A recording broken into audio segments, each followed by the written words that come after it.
Hello viewers, in this video we are giving you information about a democratic revolution that appears to be in the vicinity of China.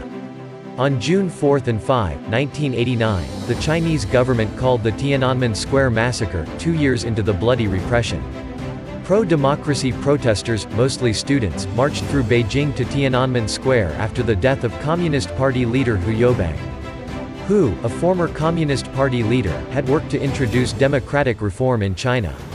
In mourning mood after Hu passed away, students in mourning called for a more open, democratic government. Eventually thousands of students gathered in Tiananmen Square, and the number of protests rose to tens of thousands by mid-May. Despite the Chinese government's many reforms that established limited capitalism in the country in the 1980s, the poorest and working-class Chinese still faced significant challenges, including unemployment and increased poverty. Students argued that the Chinese education system did not adequately prepare them for the capitalist economy of the free market. Finally, on May 13, the Chinese government declared a legal war against the protesters, prompting several student protesters to launch a hunger strike, prompting other similar strikes and protests throughout China. As the movement and protests grew, it became increasingly inconvenient for the Chinese government, particularly by protesters who interrupted the visit of Soviet Union Prime Minister Mikhail Gorbachev on May 15.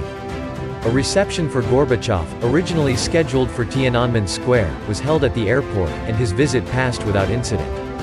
Feeling that these demonstrations should be curtailed, the Chinese government declared martial law on May 20, and 250,000 soldiers entered Beijing. By the end of May, more than 1 million protesters had gathered at Tiananmen Square.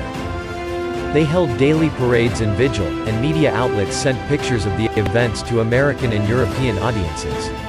The initial presence of the Chinese military, which failed to curb the protests, made the Chinese authorities decide to escalate their aggression.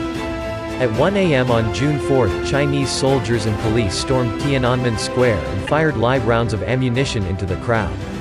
Thousands of protesters tried to escape, while others clashed, pelted stones at the attackers and set fire to military vehicles. Reporters and Western diplomats there that day estimated that hundreds to thousands of protesters were killed in the Tiananmen Square massacre, and 10,000 were arrested. Leaders around the world, including Gorbachev, condemned the military action, and a month later the United States Congress voted to impose economic sanctions on China, citing human rights violations. The events of 1989 in Tiananmen Square are highly condemned in China's tightly controlled internet. According to a survey released in 2019 by the University of Toronto and the University of Hong Kong, more than 3,200 words denouncing the massacre have been condemned. Write in the comment box what viewers think about China's future and what you'd like to message Chinese viewers. This is the kind of freedom you have got in India.